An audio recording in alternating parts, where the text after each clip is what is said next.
क्या तुम्हें चीज़ें याद नहीं होती, रटने में प्रॉब्लम आती है?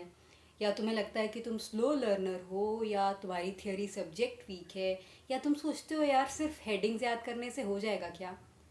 क्या ये सब तुम्हारी दिक्कत है? तो तुम सही वीडियो पे आए हो। क्योंकि आज अपने वीडियो में बताने जा रही हूँ कि आप ऐसे कौन से ट्रिक्स एंड टेक्निक्स फॉलो कर सकते हो जिससे आपको याद जल्दी हो जाए। बिकॉज सबकी यही दिक्कत होती है यार, समझ तो जाते हैं, याद नहीं होता। या याद होता है तो एग्ज़ाम में पता नहीं क्या हो जाता है कि भूल जाते, कीवर्ड्स नहीं याद हो पाते, लिखते नहीं हैं, या जो लिखते हैं उसमें मार्क्स नहीं आते हैं। तो इस सब का सॉल्यूशन आज हम लोग जानेंगे। और the most important thing is कि ये सारी प्रैक्टिकल चीज़ें हैं। इसमें कोई वैसा नहीं है कि तुम्हें ऐसा लगेगा कि तुमको बहुत इंटेलिजेंट होना होगा, बहुत अच्छा होना होगा रटने में, तभी तुम कर पाओगे। ये कोई बॉर्न एट्रीब्यूट नहीं होता हर एक इंसान में या किसी पर्टिकुलर इंसान में, ये सब कर सकते हैं। So let's start. तो स्टेप 1 होता है ना याद करने का, कि आप समझ लो चीज़ों को। अगर तुमने कंसेप्ट अच्छे से पढ़ लिए तो याद तो तुम्हें हो ही जाएगा। सेकेंड स्टेप है याद करना। अब तुमने पढ़ लिया, याद कैसे करें? यही तो सबसे बड़ी प्रॉब्लम है ना। तो पहला जो टेक्निक है ना, मैंने खुद बहुत सारी चीज़ें लिखी हुई हैं। आपको ज़रूरी नहीं है कि सारे फॉलो करने हैं, मोस्ट आपको ट्राई करने चाहिए फॉलो करने के। इन सब के कॉम्बिनेशन के साथ आप इंश्योर कर सकते हो कि हाँ भाई याद हो रही है चीज़ें, ठीक है। तो क्या करना है तुम्हें, ये जानते हैं। पहली चीज़ है कि तुम ट्राई कर सकते हो कि तुम चीज़ों को विजुलाइज करो। यार तुमको याद है कि डेयरी मिल्क का पैकेट कैसा दिखता है? हाँ।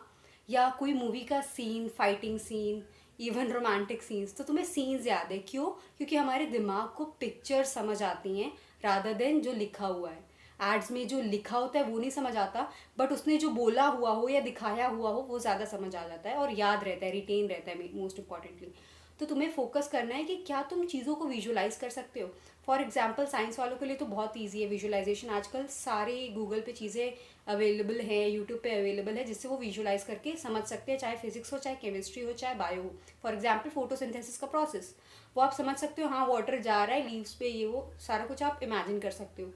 बट कॉमर्स वालों को क्या करना है भाई इसमें, या सीए जो बच्चे कर रहे हैं उनको क्या करना है, तो बेसिक सी बात है। अब आप स्टोरी इसमें क्रिएट कर सकते हो। दूसरा जो कि तरीका होता है हमारा, कि आप स्टोरी क्रिएट करने की कोशिश करो। फॉर एग्जाम्पल आप याद रखो कि हाँ मैं ऑडिट करने गया, वहाँ पे मैंने कैश एंड बैंक का ऑडिट देख लेते हैं। वहाँ गया, वहाँ पे मैंने जो हमारा कैश काउंटर था वहाँ से कैश निकाला, देखा वो सही नहीं था, तो मैंने तुरंत मैनेजर को बुलाया, बोला कि भाई बताओ बीआरएस दो मेरे को। तो तुमने बैंक रिकन्सिलिएशन देखा। ऐसे करके आप स्टोरी क्रिएट कर सकते हो। तो ये चीज़ एक फॉलो कर सकते हो। साइंस वाले भी स्टोरी क्रिएट कर सकते हैं। आगे आता है कि अ, हम लोग टीच करके, यानी कि शेयर करके अपने फ्रेंड्स को बता दो, जो भी पढ़ा तुमने वो चीज़ समझाओ, या अपने मम्मी पापा को, किसी को जो भी फ्री है उसको शेयर करो, या अगर कोई नहीं है तुम्हें बताने के लिए तो खुद को समझाओ। और या तो तुम मिरर के सामने बोलो, या तो नोट्स लिख लिख के अपने आप को समझाओ in the form of diary writing. तो एक जब तुम समझाते हो ना तो तुम चीज़ों को रिकॉल करते हो और तुम्हें याद हो जाती हैं चीज़ें। तो ये तुम फॉलो कर सकते हो। आगे एक तरीका होता है निमोनिक्स बनाने का। निमोनिक्स बॉड मास का एग्जाम्पल याद है जो मैथ्स में अपन करते थे, ब्रैकेट ओपन, फिर डिवीजन, मल्टीप्लिकेशन, एडिशन, सब्सट्रैक्शन, ये इस ऑर्डर में अपने को कोई भी इक्वेशन को सॉल्व करना है। तो वो चीज़ आप फॉलो कर सकते हो कि आप अपने जितने भी पॉइंटर्स हैं उनके कीवर्ड्स के जो फर्स्ट लेटर है उसको ले लो और उससे कुछ तिगड़म करके कुछ ऐसा वर्ड क्रिएट कर लो जिसको याद करके आपको याद आ जाए, हाँ हाँ ये सारे पॉइंट्स थे। तो वो आप फॉलो कर सकते हो। इसके बाद एक पॉइंट आता है कि आप सारी जितनी सेंसेस इन्वॉल्व कर सकते हो लर्निंग के टाइम पे वो करो। फॉर एग्जाम्पल इसको समझाते हैं कि जब भी आप पढ़ते हो कुछ, तो अगर आप सीधे सीधे बस रीड करते जा रहे हो तो आपको उस समय तक तो याद रहेगा। आप देखना 1-2 घंटे बाद भी आओ तो शायद याद रहे, लेकिन अगले दिन पूरा भूल जाओगे आपने रीड क्या किया था, सिर्फ समरी ही पता होगी आपको। तो इसमें क्या करें? तो बेसिकली इस टाइम पे हम लोग ना सिर्फ अपने आईज जो है, आईज से रीड कर रहे हैं, तो हमारी सिर्फ आई साइट सेंस जो है वो इन्वॉल्व है। अगर हम लोग हाथ रख के रीड करें तो हमारा हैंड भी इन्वॉल्व हो जाएगा, यानी टच सेंस भी इन्वॉल्व हो जाएगा। अगर या तो हम लोग अंडरलाइन करते, मेरा तो ये प्रॉपर था कि बिना अंडरलाइन किए I was not able to even read things, तो अंडरलाइन कर करके ही फोकस होता था मेरा। तो अंडरलाइन करते करते, या जब टीचर के केस में लेक्चर देख रहे हो तो नोट्स शॉर्ट वर्ड्स में रफ कॉपी पे बस लिखते जाओ। अगर तुम्हें प्रॉपर नोट्स नहीं बनाने मत बनाओ उस समय, अगर तुम्हारे पास पहले से नोट्स अवेलेबल है तो मत बनाओ ऐसा, लेकिन रफ में लिखते जाओ तुम तुरंत तुरंत, तो तुम्हारा अटेंशन पूरा रहेगा। और जब या तो बहुत लोगों को बोलकर याद होता है, मेरे को तो पर्सनली नहीं होता, बोलते वक्त मेरी एनर्जी चली जाती है, तो हम साइलेंटली चीज़ों को याद करते हैं। बट आप ये, अगर आपको ऐसा है कि आप साइलेंटली कहीं और ही चले जाते हो, तो आप हाथ रखो या अंडरलाइन करो, लिखो, साथ में देख तो रही हो और बोलते बोलते करो, और दूसरी तरफ से दूसरे हाथ का भी मूवमेंट करो टू एक्सप्लेन थिंग्स। जैसे स्पेसिफिक है तो स्पेसिफिक ऐसे हैंड मूवमेंट करना है, ऐसे बस ऐसा ये होता है कि 5 सेंसेस आपकी इन्वॉल्व हो गई तो रिटेंशन आपकी बढ़ जाती है। सो एक ये चीज़ थी। आगे की बात है कि आप स्मॉल चंक्स में याद करो। यार पूरा चैप्टर एक साथ बैठ जाओगे पढ़ने तो घंटा होने वाला है। क्या करना है तुम्हें, सिंपली अपने पूरे सिलेबस को या पूरे चैप्टर को स्मॉल पार्ट्स में डिवाइड करना है। फॉर एग्जाम्पल, आज मैं खाली 3 पेज याद करूँगी बस। अगले दिन अपने आप को चैलेंज करो कि तुम 3.5 पेज कर लो। तो स्मॉल चंक्स में तुमने डिवाइड किया। दूसरा काम है, स्मॉल पीरियड ऑफ टाइम में पढ़ो, यानी कि 30 मिनट पढ़ो, 5 मिनट ब्रेक, फिर 30 मिनट, फिर 5 मिनट। ऐसे तुम लगातार अगर 6 घंटे तक करते हो ना, तो तुम्हारा 5 घंटे का स्टडी और 1 घंटे का लगभग ब्रेक हो जाएगा। मतलब तुमने 30 मिनट पढ़ा, तुमको 30 मिनट पढ़ना टफ नहीं होता। 30 मिनट तुमने रटा, 5 मिनट का ब्रेक ले लिया, उसमें तुम पावर नैप ले लो, 5 मिनट खाली लेट जाओ बस, और कुछ नहीं करना। और या तो गाना सुन लो या वॉक करके आ जाओ या खाना खा लो। ये काम तुम कर सकते हो उन 5 मिनट के अंदर। तो 5 आवर्स की तुम्हारी स्टडी हो जाएगी, 1 आवर का तुम्हारा ब्रेक हो जाएगा। और ऐसे तुम्हें 5 आवर्स में बहुत कुछ तुम याद भी कर चुके होगे और ईजी रहेगा चीज़ों को करना तुम्हें। आगे मैंने जो पहले ही डिस्कस किया, चैलेंज योर सेल्फ। यार तुम खुद को बोलो कि तुम कर सकते हो। तुम बोलो कि हाँ, मैंने तो करना ही आज, कैसे भी करके 10 पेज याद करने ही है, चाहे कुछ भी हो जाए, और मैं कर भी सकता हूँ।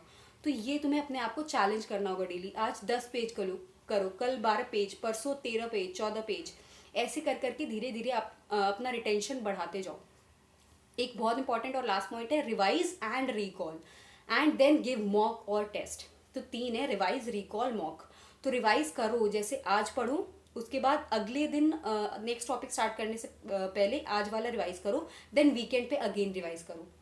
तो ऐसे 3 तुम्हारे रिविजन हो जाएंगे। उसके बाद तुमने जब रिवाइज करना है तो ऐसा नहीं कि हाँ भाई रीडिंग कर लिया, नो, रीडिंग सिर्फ फर्स्ट टाइम होती है। सेकंड टाइम से तुमने टॉपिक पढ़ा, उसके बाद तुम देखो, अरे हाँ इस टॉपिक में ये पॉइंट्स थे, वो पॉइंट्स थे, अपने माइंड में तुम याद करो, क्योंकि एग्जाम में तुम्हें याद ही करना होगा, वहाँ पे कोई बुक नहीं होगी तुम्हें देख के लिखने के लिए। तो तुम रिकॉल करो, हाँ इसमें ये थे, अपने माइंड में, फिर चेक करो हाँ क्या मैं रिकॉल कर पा रहा था सारा पॉइंट। नहीं कर पा रहे थे कोई पॉइंट, तो वो ज़्यादा देर रिटेन रहेगी, क्योंकि तुम्हें समझ आ जाएगा हाँ मैं यहाँ पे लैग कर रहा हूँ, ये मैं भूल जा रहा हूँ। उसके बाद मॉक एग्जाम्स दो, यानी टेस्ट दो। वहाँ पे तुम्हारे रिकॉलिंग पावर टेस्ट हो जाएगी और तुम अपने मिस्टेक्स देख पाओगे कि हाँ मैं कौन से वर्ड्स नहीं याद कर पा रहा था, क्या नहीं लिख पा रहा था। ये बहुत इंपॉर्टेंट है।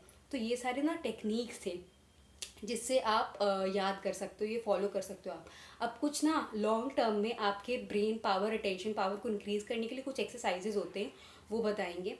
फर्स्ट ऑफ ऑल, आपने नोटिस किया होगा कि बहुत सारे जो लीडर्स हमारे हैं, जो बहुत सक्सेसफुल इन लाइफ में, वो ऐसे करके बहुत बारी बात करते हैं। ऐसे करने से क्या होता है, हमारा ध्यान, हमारा ब्रेन ज़्यादा देर तक जो चीज़ कर रहा है उस पर ज़्यादा अटेंशन गेन कर पाता है। तो ऐसे अपने हाथों को करके पढ़ो, जब लेक्चर सुन रहे हो तो ऐसे करो, हैंड मूवमेंट करो या ऐसे रखो। तो ये चीज़ आप कर सकते हो। ऐसे भी प्रैक्टिस कर सकते हो, बैठे बैठे ऐसे ही बैठे रहो। टीवी भी देख रहे हो तो ऐसे देखो करके। दूसरी चीज़, आप विक्ट्री एंड ओके का साइन, जैसे एक हाथ पे ये ओके बनाओ, दूसरे हाथ पे ये विक्ट्री, ठीक है। उसके बाद स्विच करो, यानी इस पे ओके और इस पे विक्ट्री। ऐसा ये 10 बार ही करना है तुम्हें, स्विच स्विच करके, एटलीस्ट 10 टाइम्स अ डे। इससे लॉन्ग टर्म में, एक हफ्ते में ऑफकोर्स नहीं दिखने वाला रिजल्ट, बट एक हफ्ता लगातार करो। And I am giving you this challenge कि कमेंट सेक्शन में लिखो कि yes I can do it. ऐसा नहीं है कि मैं याद नहीं कर सकता, मेरे पास पावर है और I will do it and I will clear what ever exam I am preparing for. आप सीए कर रहे हो तो सीए, यूपीएससी कर रहे हो, जो भी कर रहे हो, आप वो लिखो कि yes I will crack this exam. तब आपका एक और हो जाएगा कि हाँ, आपको दिमाग में रहेगा हाँ मैंने कमेंट सेक्शन में लिखा था, मेरे को करना होगा, मैंने अब कमिट कर दिया है। तो वो चीज़ आपको कर देना। अभी पॉज करो वीडियो, जाओ कमेंट करो। अब आ गए, कमेंट हो गया, अब आओ। ये चीज़ हो गई, ये ओके वाला, इससे लॉन्ग टर्म में ब्रेन पावर इंक्रीज होती है। उसके बाद हमेशा सीधा बैठ के पढ़ो, टेबल चेयर पे, स्टडी टेबल पे कोशिश करो पढ़ने की। सीधा बैक रहेगा तो ज़्यादा रिटेन कर सकते हैं हम लोग। और साथ में रील्स एंड शॉर्ट्स का अपना जो ड्यूरेशन है वो कम कर दो। ऐसा नहीं कि मत देखो, आई ऑल्सो वॉच, बट बहुत लिमिटेड टाइम के लिए देखो। जब बहुत फ्री हो तभी देखो, वरना एक दिन में 10-15 मिनट से ज़्यादा मत दो रील्स को, क्योंकि उससे क्या होता है, आप बहुत कम समय के लिए अपना दिमाग का टेंशन इधर उधर जाने लगता है। तो आप ज़्यादा देर तक एक चीज़ पे फोकस नहीं कर पाते हो। सो ये सारे पॉइंट्स थे और इन सबको फॉलो करना है। और अगर सच में आप अपना मार्क्स अच्छा करना चाहते हो, एग्ज़ाम में रियल टर्म्स में पास होना चाहते हो, समझ के याद करके अच्छे मार्क्स लाना चाहते हो, तो तुम फॉलो करोगे और मेरे चैनल को भी तुम सब्सक्राइब करोगे। अगर नहीं किया तो ये करना मत भूलना, इतनी तो वीक तुम्हारी मेमोरी होगी नहीं। तो प्लीज़ मेरे चैनल को सब्सक्राइब करना और शेयर प्लीज़ कर देना अपने फ्रेंड्स के साथ, अपने जूनियर्स के साथ, सीनियर्स के साथ, क्योंकि ये सबके लिए ये वीडियो रेलिवेंट है। और शेयर करना, लाइक करना, और हम तुम्हें दूसरे वीडियो में मिलते हैं। बाय।